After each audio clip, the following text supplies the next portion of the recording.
Ampitsikina sy ankafaliana no iarahako aminao tanatin'izao fampalam-baovao faharoa ho an'ny fahitalavitry matv zao manatitra ny arahaba ary manasana ao an-trano anaraka ny vaovao hatramin'ny farany isany songadina trano moa ny vaovao ara-politika miompana bebe kokoa amin'ny tontolon'ny fifidianana omenanao ety ampiandohana ary ny voka-pifidianana vonjomaika voray avy eo anivon'ny senita tamin'ny ity tolaka ity ariva ity tamin'ny enora sy sasany mahery enina minitra teo eo anivon'ireo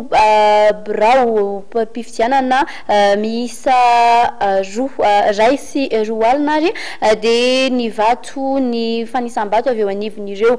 birao mpifidianana miisa 520 sy 740 no voaray ny voasoratra anarana tao anatin'izany ary 570 sy 500 sy 9 alina sy 5 hetsy sy 3 tapitrisa ireo tonga ny fidy kosa dia 700 sy 8 sy 9 sy 7 sy 9 azafady sy 7 hetsy sy 2 tapitrisa vato maty kosa 280 sy 900 sy 7 sy 7 alina ary ny vato manan-kery tao anatin'izay dia 700 amby 100 sy 7 sy 4 alina sy 9 hetsy sy 2 tapitrisa zany hoe 5 faingo 10 isan-jato nyreo